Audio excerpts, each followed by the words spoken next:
This new patch of Honkai's kind of thrown me a little bit because I've been doing so much playing around with the Longevue Disciple set, because obviously it goes great with Blade, that I kind of overlooked the, what's it called, the Messenger Hacker one, yeah, on screen.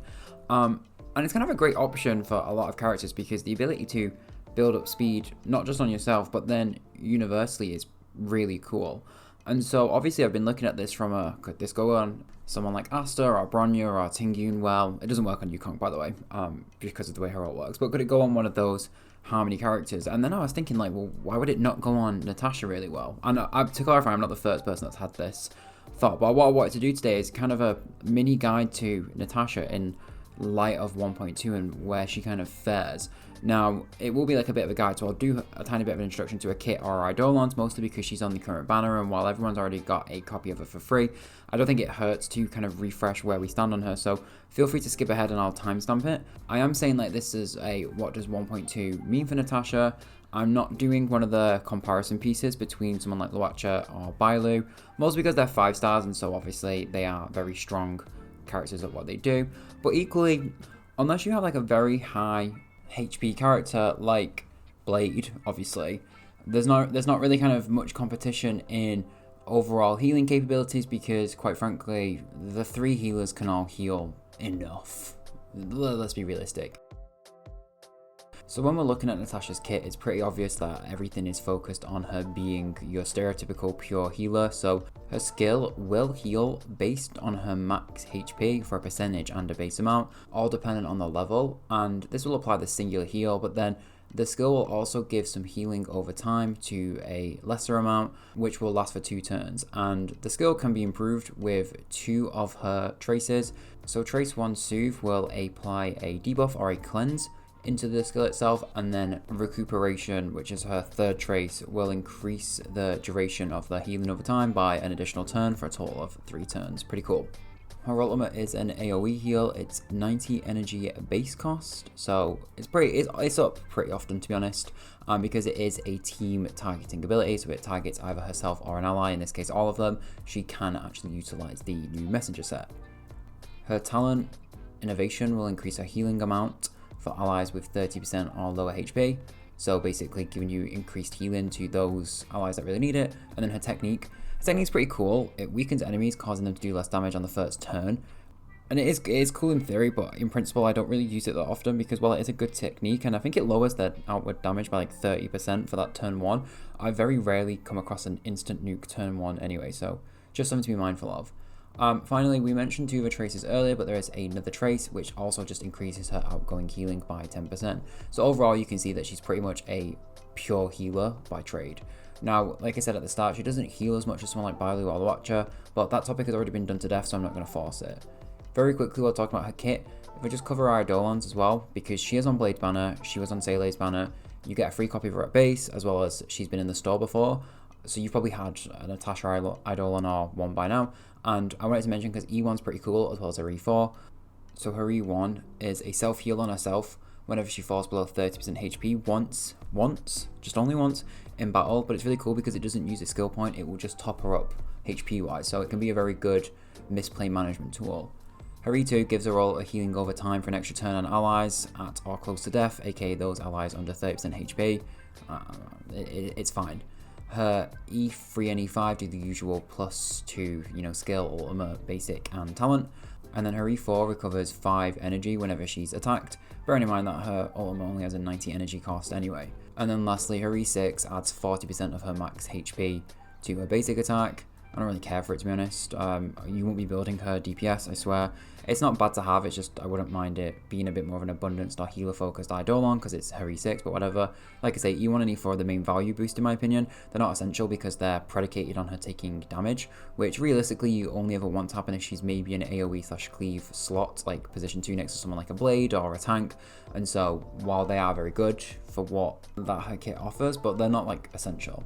So cool, with a kit covered, you get the idea. She's a pure healer. Does she do any damage? No. Well, she can do a decent, she's physical, so when she breaks, by the way, like, she could do bleed, and bleed covers off max HP, but, like, she's not DPS, she's a healer. She doesn't cross the bridge with Luacha in that front, and she doesn't do kind of the Bailu damage mitigation or anything like that. She's just a healer. She's a 4-star character, and she's great. So let's talk about relics. Now, When I talk about relics in 1.2, I'm making some assumptions on a relatively safe Natasha build, which would be that the chest would be outgoing healing percent, her boots would be speed, her sphere would be HP percent, and her energy regen percent rope to match. Now typically, and I don't know if anyone will agree, but we've been using the 4-piece Passerby on Natasha because the 2-piece raises outgoing healing by 10%, so it just kind of made sense. You know, you would stack your extra pieces on there, and it's great for what it is, but in my opinion, the 4-piece effect is kind of not very valuable because the extra skill point at the start of a battle doesn't really benefit you in harder content when it's ongoing battles. And to be honest,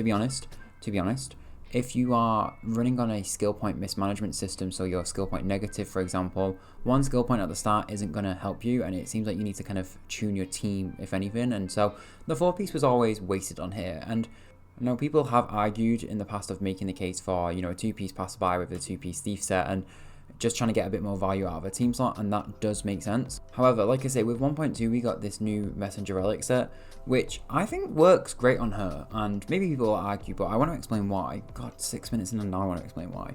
So the 2-piece increases the wearer speed by 6%, and that's important to note because Natasha has a base 98 speed, and we'll be focusing a lot on that later for the 120 baseline factor of speed that you want for some of your planar ornaments. But like I say, 2-piece increases the wearer speed by 6%.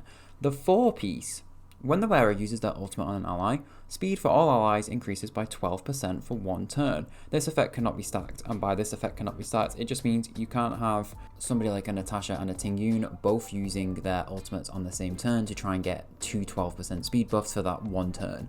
You could alternate them, but I don't know if that's even worthwhile. I've not looked into it. But the idea is that you would only ever use this on 1 ultimate per turn.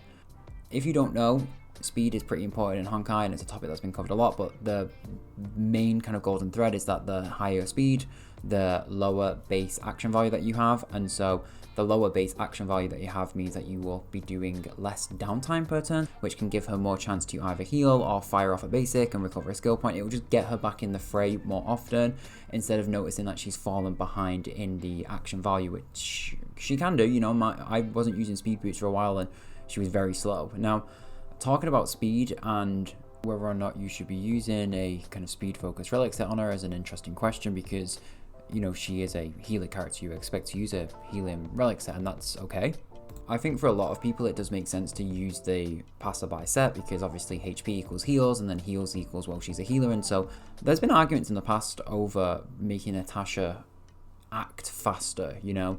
I've seen people put forward the idea of using a 4-piece Eagle of Twilight just for the advanced forward, and I've also seen people putting forward the 3-star multiplication light cone because of just how important it could be to get the advanced forward mechanic on Natasha so she can do more often, which then obviously leads me to believe that could we just undercut advanced forward and make her faster overall.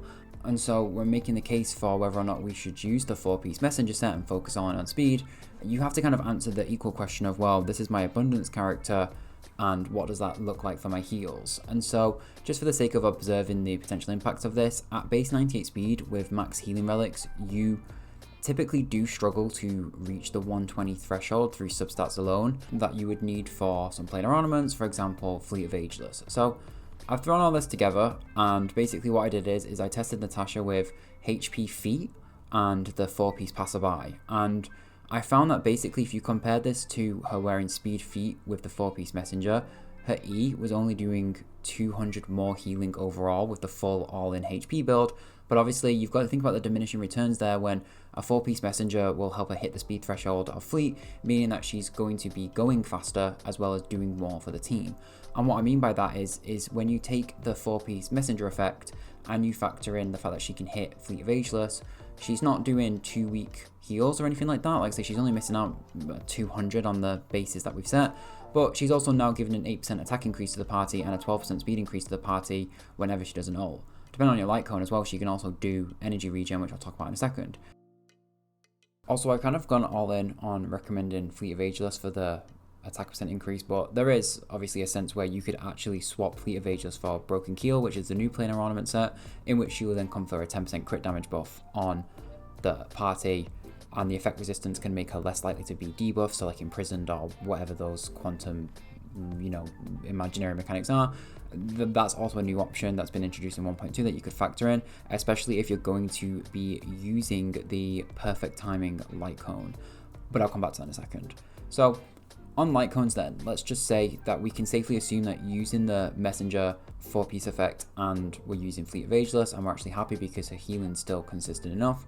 Well, I factored in a few light cones, and like I say, none of them really struggled, like they were all still performing okay. So just to run through her light cone options, obviously from the 5-star recommended one, Time Waits for No One, very strong. You're not going to be using this for the DPS element of it, it's just that it will consistently put out her highest HP.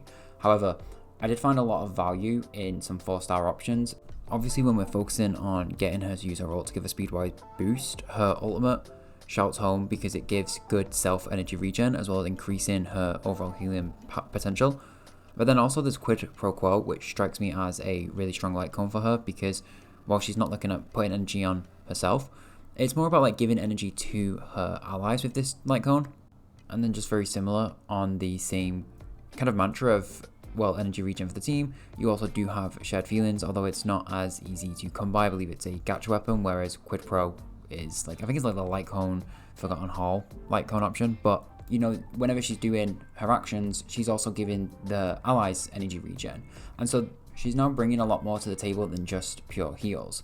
And like, don't get me wrong, like as an abundance character, she's never really struggled for light cone choices, but I think these 3 4-star light cones with either the self energy regen or the focus on an ally energy regen / team wide energy regen just really kind of drive home like her now very capable team synergy. When you factor in, she's very easy meeting the team attack buff, and then she's also very easily meeting a team-wide speed buff on her ultimate. Like, it just kind of makes like a very threatening support character, not just a healer anymore.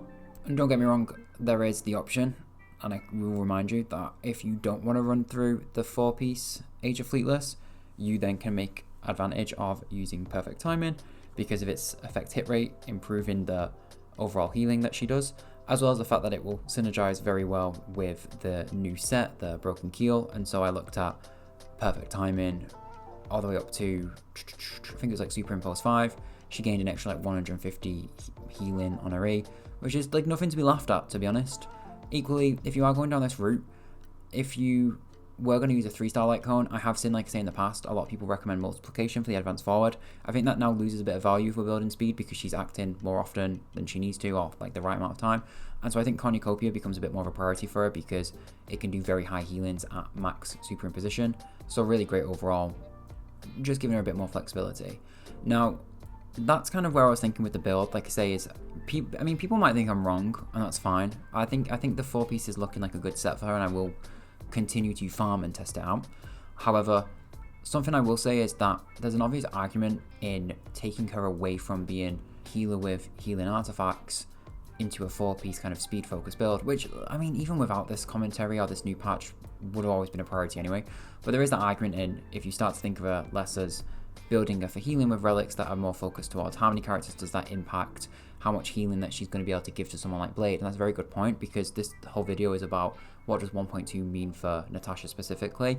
And so the only thing I will say is that it's very obvious to a lot of people that Natasha does struggle to keep up with Blade. She can keep him alive combined with his talent and his ultimate. You can have safe HP management, but I don't know, maybe a character has been drip marketed that will really shape where we stand with ideal healers of Blade in the next patch. Because like I said at the start, like, Natasha isn't trying to compete with Loatra or Bailu. She's a very strong healer on her own. It's just, does 1.2 change the way that you want to build her? Because you shouldn't really forget about her, because like I say, she's literally on the banner right now. So really interesting things to think about ahead of 1.3 and kind of what new character rosters could bring to us. And we'll just have to see what healers come. Anyway, so that was my thoughts. It was a bit word salady. It shouldn't have really been a guide at the start, but it's just to kind of get it out there, like, what does the Messenger set mean on Natasha? Will you be using it? Will you be sticking with Passerby? Are you someone who's using Eagle of Twilight Lane or whatever it's called? Let me know in the comments if you don't mind. I'm off, and if I'm lucky, I'll see you in the next one. Thanks, and goodbye.